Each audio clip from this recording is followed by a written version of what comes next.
benefit from having that. Hello, welcome again. Welcome to our Business of Coaching webinar today. Delighted to see so many people appearing. So we've obviously hit struck a chord with people on this topic. And what I'd like to do is very quickly introduce myself and our program advisor and our operations person who's here to assist us with the chat area, and also to help if there's some technical issues, etc. Hopefully not. And so first of all, I'd like to just introduce myself. I'm Alison Hendren, and I am the CEO and founder of Coaching Out of the Box. And I am absolutely passionate about coaching. You can read all the things here, but I can't tell you how wonderful my life has been as a result of making the choice to get into coaching. And of course, one of those pieces of it when I made my choice was, ooh, how am I going to do this? How am I going to earn money at it and support my family and so on? So we're going to be talking more about that shortly. But we have had a number of participants from so many different countries. That's why I said good morning, good afternoon, and good evening, because I never know the time zones. Anyway, that's just a little bit about me. And I'm going to move along, and I'm going to also introduce Sandra Jay, who is our fabulous program advisor at Coaching Out of the Box, and an ACC coach who has completed our Fast-Track ICF Credential Program, along with many other things that Sandra has done. And she may chime in from time to time during our meeting today. Sandra Jay, do you want to just say hello? Can you just unmute yourself and say hello? Hello, everybody. Hello. I'm so happy to see a lot of names that people that I've spoken to over time. So it's very nice to see you guys, because most times we just speak over the phone. So very nice seeing everybody. Yes, and glad to have you here. And also, which I didn't put up on the screen, but I'd like to introduce Sandra Moll, who is our fabulous operations person. And some of you may also be familiar with Sandra. And I'm not sure if she's on video or not. I think she is. Sandra, if you could just, there she is. And so we've got lots of support today for me in case something doesn't quite work out right. So anything you wanted to say, Sandra Moll? Welcome. We're glad you guys are here. Please feel free to use the chat function of Zoom for any questions or comments that you have. We love your participation in these webinars. Yes, we do. And we hope, and our sincere desire is that when you leave today, you will leave with value. So one of the first things I am going to do, and hopefully it works, is I want to launch a poll. And what I want to do while you're looking at our objectives, and I'll speak more about those in a moment, is I'm just going to launch it because, oops, what it does is it helps us better understand who is attending and a little bit more about them. So just bear with me. I'm just going to, it's just a few questions. And if you could, as you're seeing it, just answer the questions. They're all just yes or no, not fabulous open-ended coaching questions, I might add. However, it's a poll, so it's a little challenging in that way. So while you are answering that poll, I am also going to just mention that I want to speak briefly as to the demand for coaching, what we're seeing out there in the world, a little bit about the importance of education, a little bit more about what clients want, because of course, if you want to be successful at this and create a successful coaching business, or some people call it a coaching practice, obviously you want to appeal to what is it that clients want. And as well is what do you want and what will you need to become successful? I'd also like to say that what we will be doing is, as you know, this webinar is being recorded so that others can benefit from it as well. And we will be putting it on our website as a resource. In addition, we will be sending out a follow-up email to you that will provide you with a few resources, because this is an enormous topic and we're just going to be touching on a number of things to support you, but we have some follow-up tools that you'll be able to use, including our brand new Business of Coaching guide that we'll send you to give you a sense of give you some more information. And so the other thing that I just wanted to also mention is that, as Sandra Moll said, there is a chat area and you can see, she's providing some tips right now with the questions regarding the poll right now. And if there's anything you want to ask, et cetera, she will be monitoring that, and we'll be trying to, as best as we can, address your questions. And so I'm just checking here to see, we're almost, I'll just give it a few more moments and then we'll end the poll. But while we're doing that, I want to speak to the demand. And I want to speak to, well, why do this? What is going on out there in the workplace? And I think I just want to draw your attention to something that we are seeing, I have seen. And by the way, I've been in coaching for 20 years. So I've really watched the growth of coaching and learned a tremendous amount from it. And so what I want to do is, just bear with me here. I'm just going to move the slide across. Oh, I know what I'm going to do first is I'm going to end the poll. And then what I'm going to do is share the results, because I think it's always interesting to see what people are saying. And as you can see, there's a number of people who are researching what is involved in creating a successful coaching business. There's some people who are already credentialed coaches. Great. That's one thing I'm going to be mentioning shortly. Oh, this is fantastic. About 50% of those attending have already had experience in creating a business before. Fabulous. That is huge. Huge to have that as a background. And some are already currently operating their own business. And they may be their own coaching business. They may be incorporating coaching into their business. Many coaches do that. And are you working with, some are working with a coach, and a number are already currently taking ICF approved coach training. So excellent. That's fantastic to know. That's very helpful. All right, so we'll just stop that. And now we'll just move along here. Why is there a demand for coaching? Because there clearly is a demand. And it's, to me, what we're seeing out there is it's all about change. It's about the speed of change, how much it's going on every day. People are being met with new challenges, new situations that they've never dealt with before in organizations. It's just, I guess the best way, it's overwhelming at times. And in the work that we've done with organizations, we see this all the time, that this is people coping with so much change that is going on. There's other reasons as well. And the huge reason that I see over and over again is this issue of adapting to change. And of course, they need the support, and they got to do it fast. They got to get it figured out very, very quickly. And so what's going to support them in doing that? Well, coaching. Coaching is a huge support to that. Oops, I just wanted to say a couple of more things.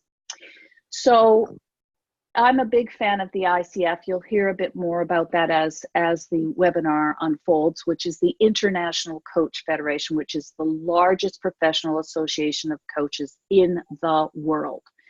And it has been, from the very early days, it's determined what are the competencies of coaching. It is the most well-known, and it also, you can apply to the ICF and receive a credential, which is happening more and more, that organizations, individuals are wanting to know what makes you a coach, what gives you the right to coach. And having that credential, or being on the path to achieving credential, is a big support as you work to gain clients and create a successful business. And here's a little bit more information about the demand. And there's so much that could be said about this, and I'm going to be relatively brief. And that is, ICF has done a number of global coaching studies. They've used PricewaterhouseCoopers to assist them with that. And they started doing a global coaching study back in 2007. They did another one in 2012, and then they completed another one in 2016.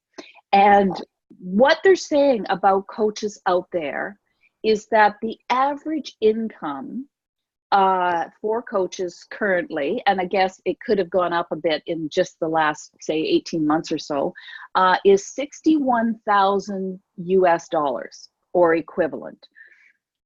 Generally, although globally they'll say it's really more like 51,000 US dollars. And the total revenue that they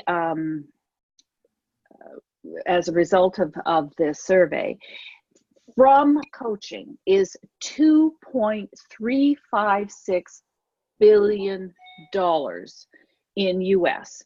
And here's the interesting piece about that. That's a lot, sounds like a lot anyway. And it is up over almost 20% from when they last did that survey, which was in 2011. And 75% of the people who responded to that survey expect it to increase. And the other, I think, interesting fact is 51% of those who did respond to the survey hold an ICF credential. In other words, they are educated in coaching with bona fide credentials. And what I said earlier, and I'm going to say it again, is more and more, when you are reaching out to attract clients to your coaching business, that more and more, the other thing that came out is more and more individuals and organizations who are maybe speaking with you, or people like you, want to know what qualifies you. What qualifies you to coach? What is your coaching education? And believe me, back when I got into coaching, they just assumed I was a baseball coach, to be honest, initially.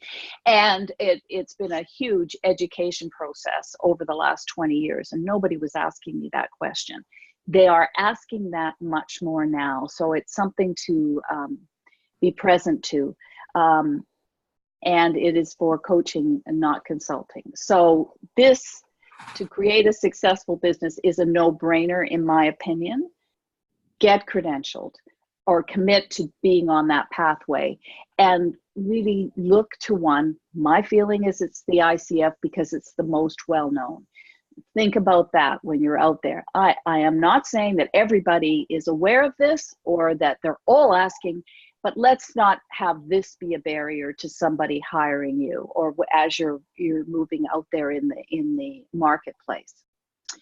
The other thing that I think is really important as you do this is to understand what your clients want. And the key thing, the bottom line, is results. They are going to be paying good money, whether it's an organization hiring you or an individual hiring you. They need results. And there is a gap between what's going on for them now and what they want to see happen. So if there is no gap, they cannot possibly identify a gap, there's no coaching that's going to take place. So very, very important is to achieve results. And it makes your life as a coach so much easier when you do that. What do you want to use this for? I'm just being very basic when I'm describing this, but why are they, what are they, what is the motivation? What is it they're wanting to accomplish?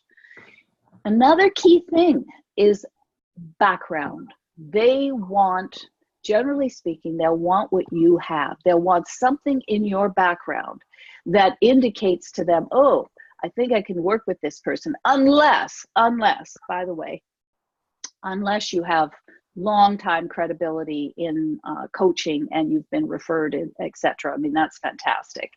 And when they're looking online or they're talking to others, they're going to want to know what makes you a coach, aside from your education. That's very important, but also what is your background? They also, as I said before, education, what gives you the right. Referral, as I mentioned, that's wonderful if people can refer people to you. And they want energy. They want to feel when they finish speaking with you, when they finish working with you, whether it's a one-on-one conversation or maybe it's group or team coaching, etc., they are mobilized. They are ready to move forward and take action. I was speaking with somebody this morning and about coaching, and if we're not doing that, we're not doing our job. They've got to feel better, or as we say, mobilized and energized as a result of having a coaching conversation. So your skills as a coach are going to be incredibly important, because that's where the value is going to be. And it's just so important. So I've covered kind of, you got to get the education.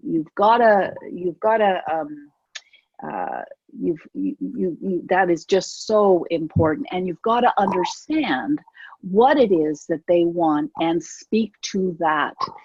Otherwise, there's no value, and you've got to be proving your value. In fact, I always say to people that every single coaching conversation that you have with your client, with your coachee, is another, they have to get value each time. So it's very, very important that we focus them forward and we mobilize them to take action.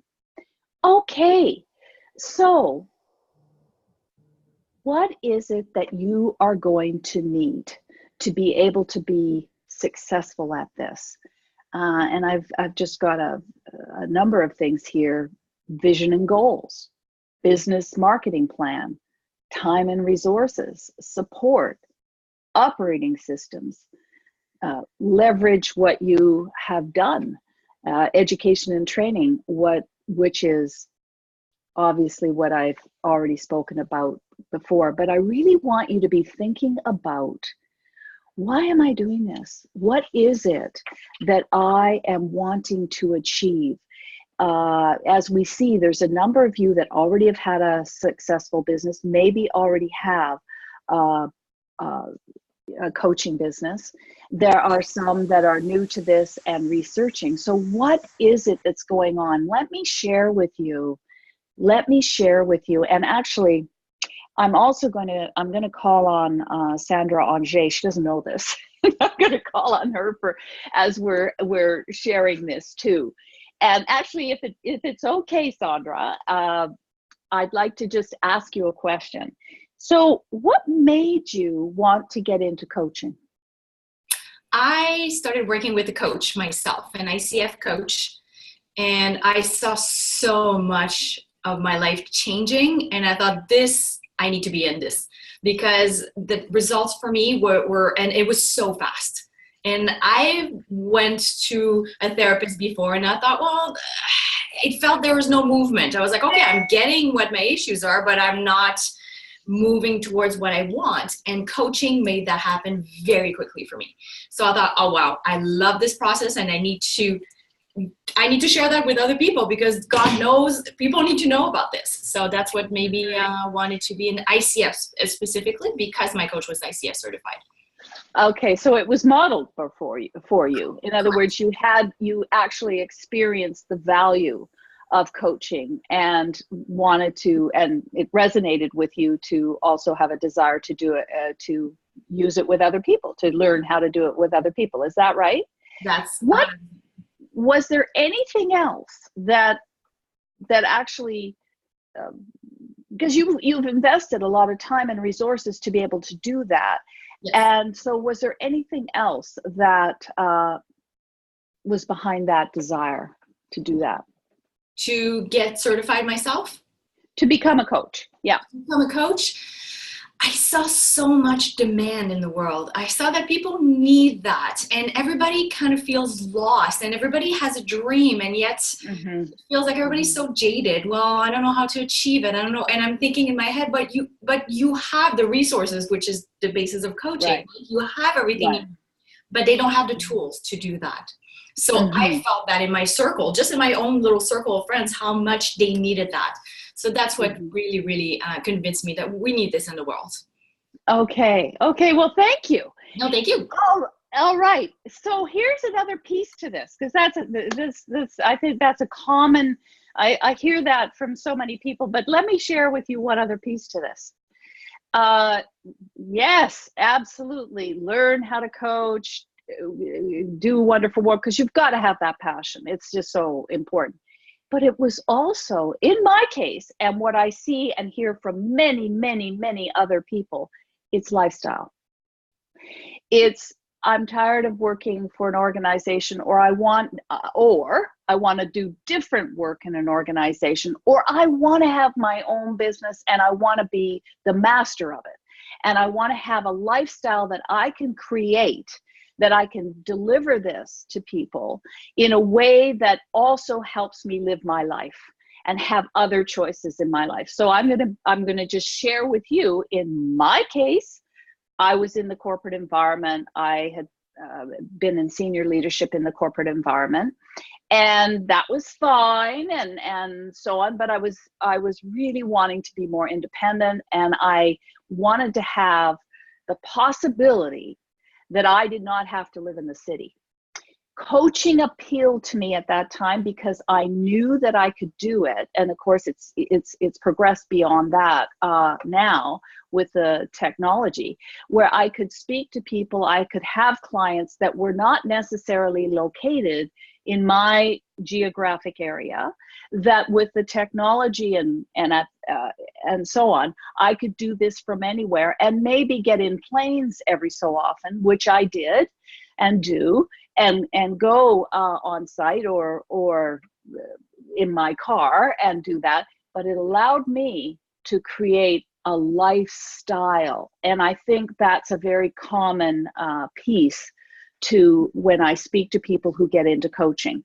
And what I'm speaking to as well is some are in organizations and they're gradually transitioning, perhaps, or they're semi-retiring and they're wanting to create that and give back and so on. And that is really important. And we have this little tool that we use, and it's all about you getting clear, not only about what it is that, why are you doing this and what is it you want? And also at the same time, what is this going to look like? And so I want you to ponder this, and we have many other questions that will come out of this. But it's so important, and I've seen this happen over and over again, that people get into this and don't get clear or don't ask themselves some of the most important questions. Here's one to think about. And any comments in the chat are fine too. What is it that you are really selling? What are you really selling when you have a coaching business?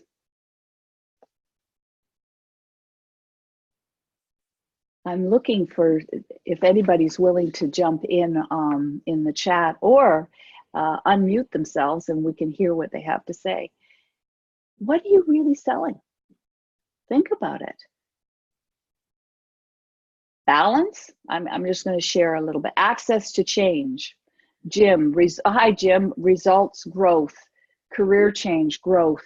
Ooh, seeing, hearing, and understanding. Oh, fabulous. Heather, empowerment in their own lives.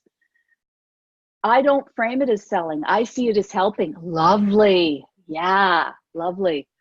Clarity and moving forward. Initiative. Ooh, resilience. Hi, Ramel. I'm just recognizing different names as I'm seeing the components. Ooh, I like this one too. Well, I like all of them. Mental agility. Ah, okay. Excellent. Clarity and moving forward. Yes. That's what is so important. And the key here, probing into self-awareness, helping people move from awareness to acceptance. Ah, yes. Helping people to be the best they can be. Yeah. How fantastic is that, to be able to finish a coaching meeting and have that be occurring. That's fantastic. So, all right. So that's something that as you develop your business, or as you expand your business, perhaps, to be super clear with people about what is it that you are helping or selling. What is it you're selling? You might not use that term, but it's really important. What are the benefits? What are the benefits? If they work with you, what are the benefits that they're going to receive? And knowing that when you're having that conversation with them, what is unique? What is unique about what you offer? That's going to be very, very important too. And why will people buy your services? Because it's a service, generally speaking. You can also have products and programs, etc. But ultimately, it's initially, certainly, it's a service. Why will they buy your services over someone else? What is that? What is it that they're going to get? And as I mentioned before, what is the life that you are wanting to create at the same time?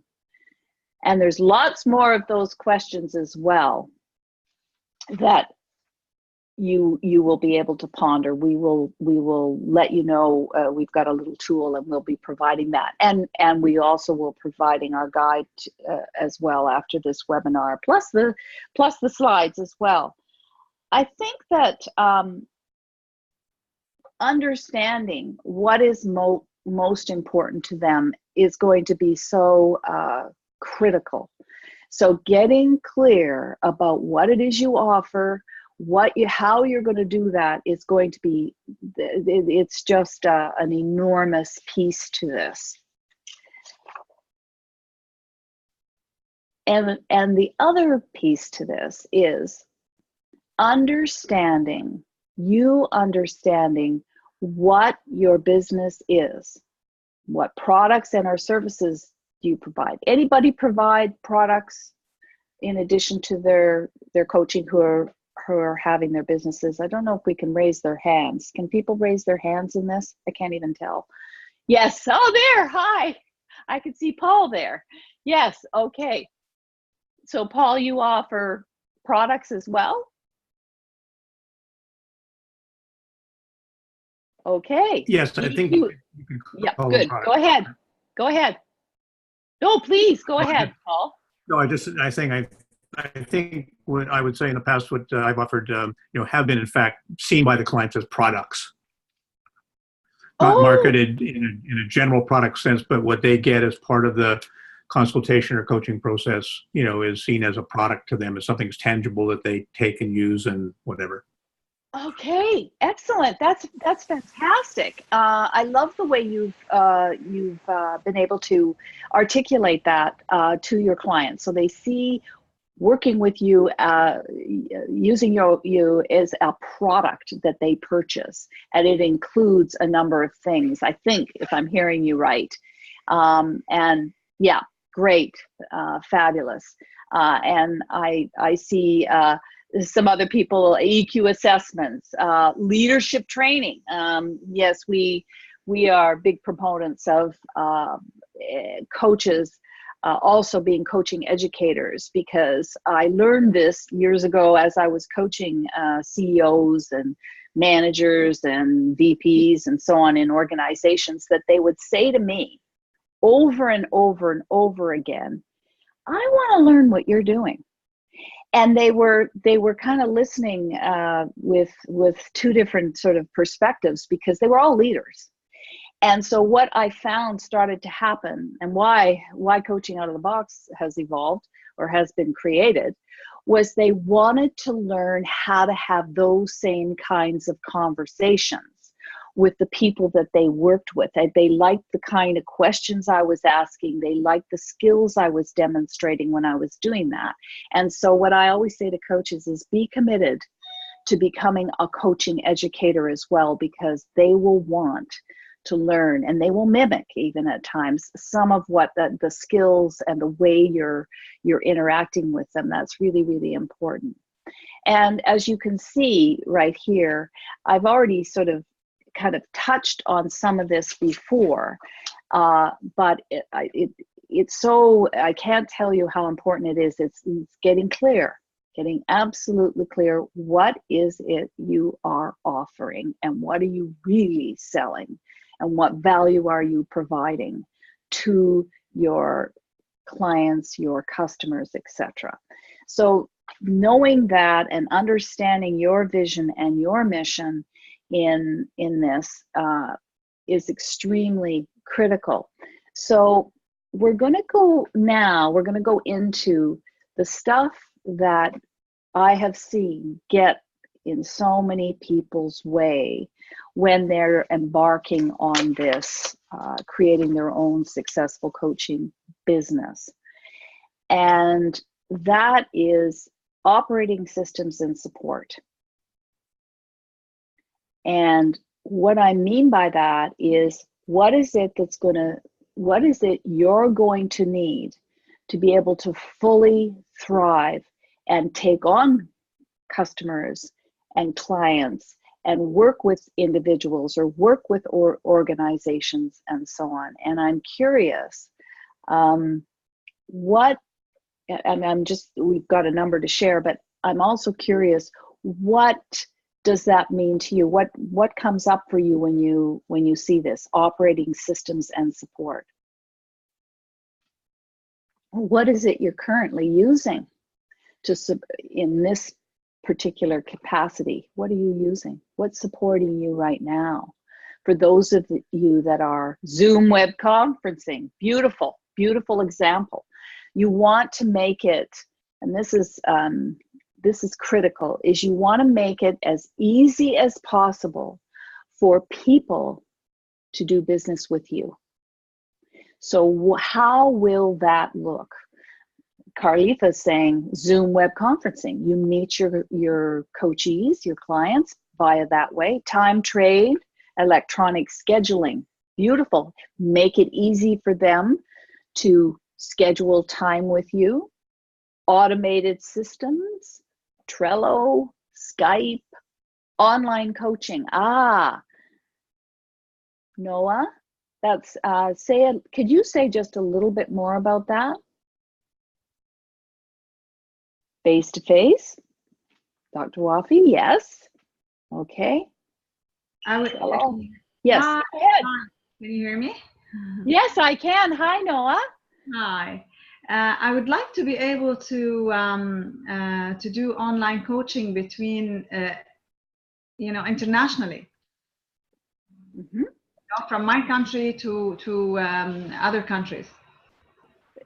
Well, you can, and I have. And that was something that was a game changer for me, Noah, and continues to be, is that I recognized it didn't matter where I was geographically, as long as I had access to technology to be able to interact with my clients, which meant I was living, I now live in a very, very small community outside of Vancouver, Canada. That's where I was in Vancouver before, but I'm now in a very small community. There is no way. I'm from Vancouver, but I live in Lebanon. Are you? I live in Oh, Lebanon. you're in. Okay, Lebanon. All right, fabulous, fabulous. You see, look at this. We're from all. That's why I say good morning, good afternoon, and good evening, because I never know what time zone people are coming to these webinars from, Noah. I'm in Lebanon now, but I used to live in, yes, fantastic. And so, how will you make it as easy as possible? Knowing and having that technology so that there are no borders, there are not necessarily any gaps. And what happened for me when I first got into coaching, and I very quickly recognized I had to be on the web. I mean, it's no brainer now. You have to be on the website. You have to make it easy for people to connect with you. If you make it hard, it's not going to happen. But here's the other piece. What I recognized is my market then became so much larger. Yeah. Because Vancouver, it's a relatively large city, but it's still not that large. Then when I moved out of the city into a much smaller town, there was no way that I knew that I would have all kinds of clients from where I currently live now, which is outside of the city. So having a global attitude, obviously language will be important. Obviously that will make a difference. But what speaks English? I know. And yes, and if you make it easy for people to reach out to you, easy for people to connect with you, through a website, through some other efforts that you can make, and your calendar scheduler, and also here's another very critical piece as well, is make it easy for people to pay you. How are you going to receive payment for your services? And in some cases, you'll be contracting with an organization. But nowadays, people are paying electronically. There's so many easier ways, as well as in many cases, and I encourage this, especially if you're working with individuals, is set up your own credit card account or use PayPal or something and research it to determine what's going to make it as easy as possible for people to pay me. Because when I had a client contact me from Scotland, and it was a big rigmarole because I wasn't initially set up. And boy, that got me getting that set up very, very quickly, so that it wasn't as, it was, yes. And I love this. Romel's saying some want to pay in crypto now too. Holy smokes. I didn't know that, but cryptocurrencies like Bitcoins and things like that. I just see that in the chat. Romel's mentioning it. So there are many, many different ways, and the more that you can make it easy for people to do business with you, the better it is. Yes, Romel said he was offered Bitcoin. Isn't that interesting? That's a new one for me on these webinars when we've had these webinars before. Okay, so there's more as well. How are you going to invoice? What is going to be your bookkeeping system? And I want to mention something that I found a game changer for me, was making sure that I had an assistant. And nowadays we have virtual assistants who, again, can work from anywhere, because you're working from anywhere. And in my case now, I have an entire virtual team. And my team, we do education, we're doing more than one-on-one coaching.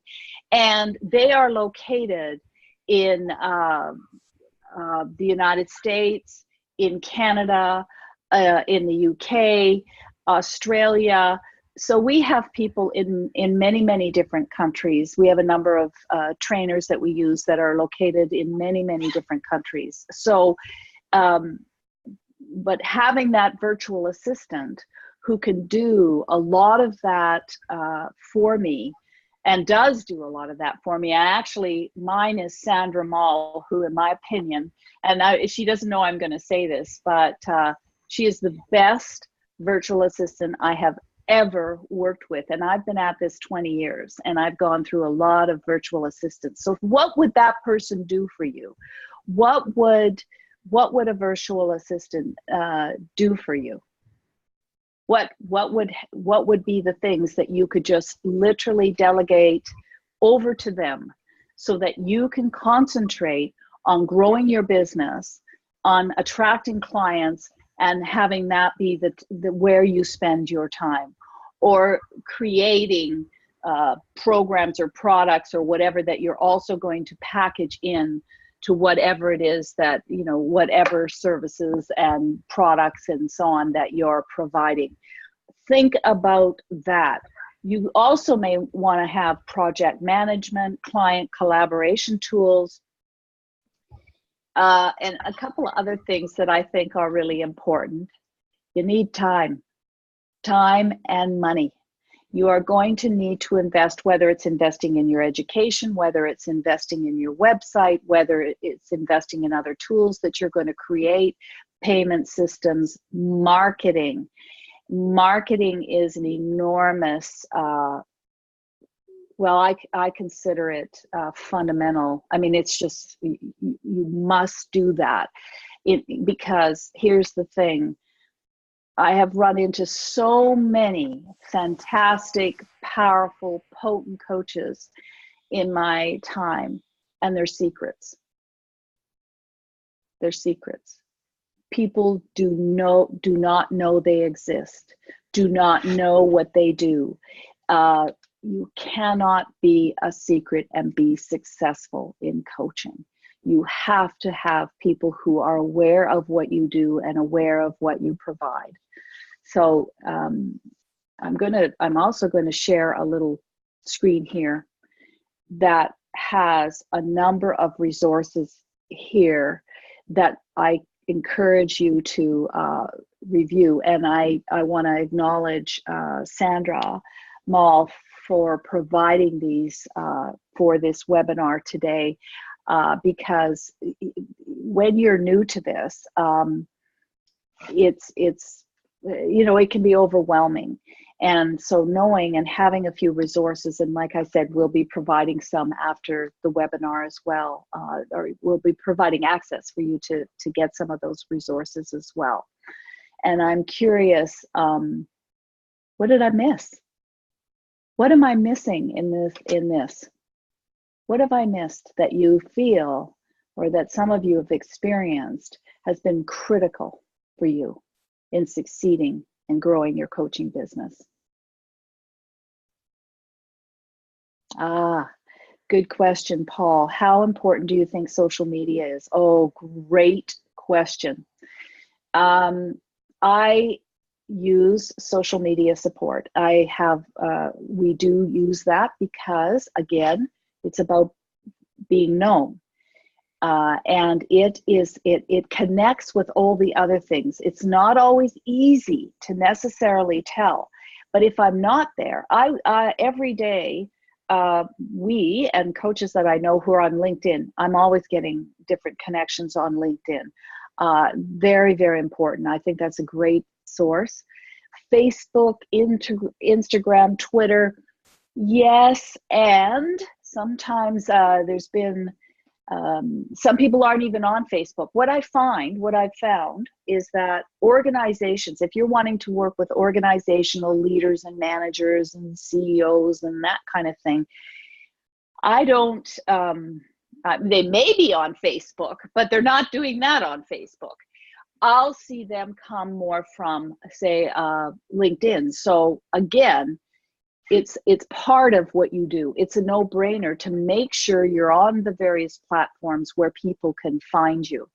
If you're an ICF coach, if you're an ICF credential coach, they have a whole search service that you can list yourself on, and people do go there to search for coaches. I'm not saying it's the only thing, however, it is helpful. And Paul is saying as well, it's a hard one. Yeah, he's saying important to have social media. Yes, I'm right with you, Paul. I completely agree. Valuing it is tricky, and we have been measuring it ourselves for quite some time, and yeah, because it connects with so many other things. What are all the other things that you're doing? And webinars, Jim's talking, yes, webinars. What can you do to offer something to people that would be of value, but maybe do it pro bono initially, or maybe do it, modestly, a modest charge. That, as what I'm doing today, is another way for people to have access to coaching out of the box and our organization and so on and what we do. So that is very important. Now I'm gonna jump into a few more things here. Experiment. Be willing to experiment and try different things on. Take risks and test things out. The key here is that you have to get in front of people.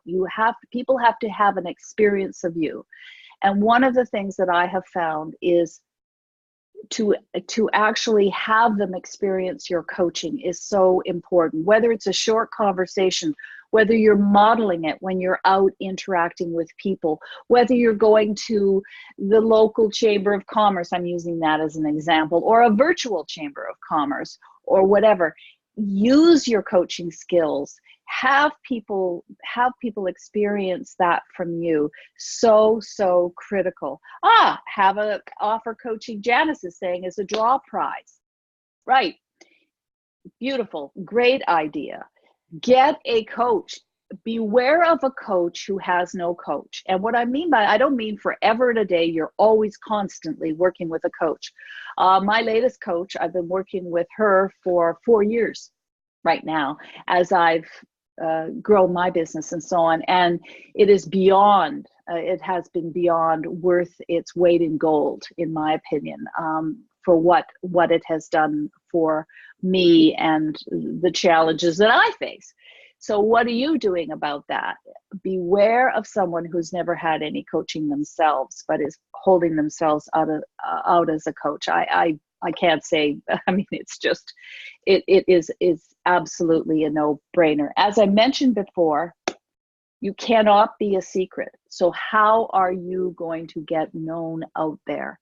And you have to be willing to do that. I want to say something else that I think is really important, and I hope yes, this one, that I have seen many people do, and I very strongly encourage it. Capitalize. Look for ways to capitalize on your current situation. What I have found is most people that come to coaching have jobs most of the time, or maybe they're running another type of business, which could be the case, but most of the time they're having jobs. And what I encourage people to do is, how can you leverage that? What can you do in your current situation to leverage the coaching? And some, what they have done is they've initially supported the organization in developing coaching capacity, meaning bringing coaching skills to leaders and managers and so on. They have then quantified what has happened. They have then documented that. And as it's successful, they're able to leverage that success as maybe they leave the organization and they're able to say, well, here's what I did here. That's one way. Another way to capitalize is to, at your organization, is to use your coaching skills and coach others. And one of the best ways is also where you can have it as part of your job description. In other words, as part of what you do, you coach, because if you're wanting to gain a credential, etc., it's a nice way of being able to quantify your hours, as long as the person you're coaching or persons you're coaching is not a direct report to you. You cannot count those hours. So look at what are you doing in an organization right now that you could leverage. And I remember I had a conversation with one person, and she said, oh, well, I don't really I'm not even, you know, in that kind of a situation where I could do that. Well, why not start coaching your colleagues and having coaching conversations with them and using a coach approach? How much could you do that? And start to get people who will be advocates for you. And some of us may have to do that pro bono initially. Some of us may do that for a modest amount. But who are going to be your advocates? I'm guessing Paul probably has many advocates for the work he does. I'm guessing Rommel has many advocates for the work he does. Those are people who can speak to your abilities and who you can absolutely take risks with at times as you do that, so that you can leverage that. So capitalize on your current situation. Look for opportunities to do that. Another important piece as you establish and build your coaching business is recognize, and for most of us, it is going to take time. So give yourself time. I've had many people who will expect it in the next 90 days. And it is rare that I've seen coaches who are able to do that. It normally takes a fair bit of time. In my case, from the time that I got into coaching till the time I was able to leave my other work was 18 months. And bit by bit, I developed my coaching clientele. I had to put in a fair bit of time because I also was working as well at, you know, other things. And so that was realistic for me. I know there's many, there are some programs out there that will tell you, you know, you can make $1 million in your first year or whatever. That is, I have never run into anybody who's done that ever in 20 years. Not saying that it doesn't happen, but I've never run into it. So be realistic about it and make sure that you give yourself time. And here's another one that I feel is also equally critical is, and I've mentioned about experimenting, is practice. The more that you are confident, because you've got to step into this, you've got to feel confident about what you're doing. And when you're speaking to people about your coaching services or your coaching products, you've got to be confident about it. So the more you are confident with your coaching abilities and the more you practice and the more you work with people, whether it's pro bono for a modest amount initially, whether it's in your organization, that is also a huge factor in being able to speak about coaching and be confident in believing that you have the ability and you can do it. Is this making sense? What am I missing? I'm just curious. Anybody, what is missing? Because I wanted to allow for some questions too. Here's Janice. Started a monthly meetup group that brought in other professionals. Absolutely. Oh, fantastic. Help to fill the client list quickly. Excellent. Yeah. Great tips. Thanks for sharing. Okay, good. What else? What else is missing? Well, I think another thing that is so important is you can't be all things to all people. Saying that, one thing I got kind of hung up with when I was first embarking on my coaching career was that I had to know exactly who I could work with, and yet I also knew I needed practice. So I identified at that time, and I'm not saying you do this, but I recognized that basically the people that I worked with were in transition. They were in transition in their careers, in their life, and that there was a gap from where they were to where they wanted to be. And so I literally identified that I was working with people in transition, and then it grew from there into certain areas. I ended up doing a ton of work in healthcare. I have no background in healthcare, but it just kind of happened that way. And but it got me out of the gate, and it got me working with people so that I was building up my confidence. But it was important for me to recognize what were my strengths as a coach, and focus on those, so that I could then leverage that as I moved along.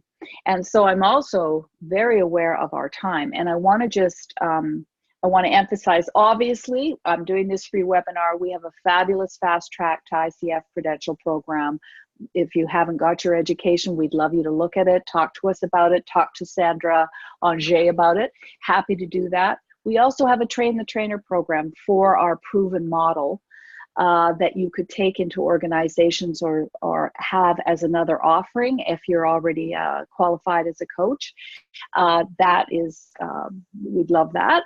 And you can contact us for more information. And if you want to speak to Sandra Jay about some choices that you might be making, is schedule a call with our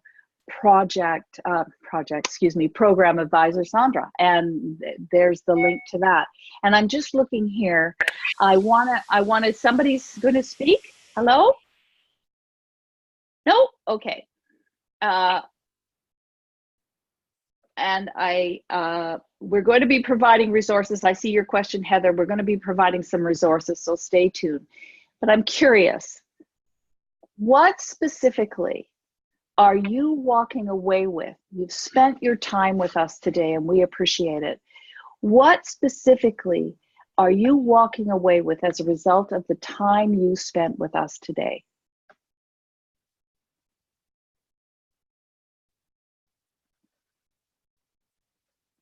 That's always, I always ask that, or a version of that at the end of a coaching meeting too. What are you walking away with? What have confidence? Identify what I need, resources and people. Good.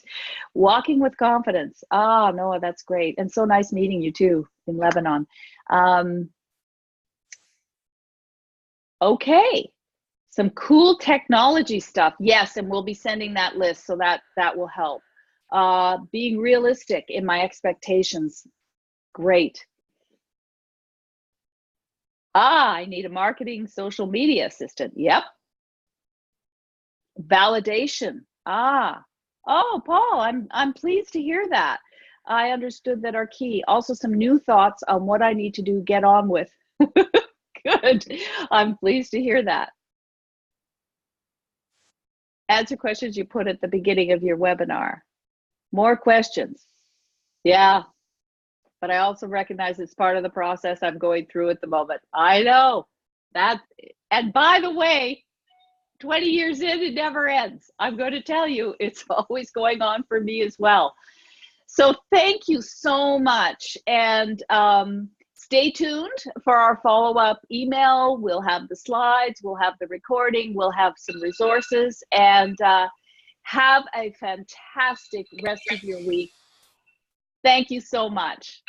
Okay, bye-bye.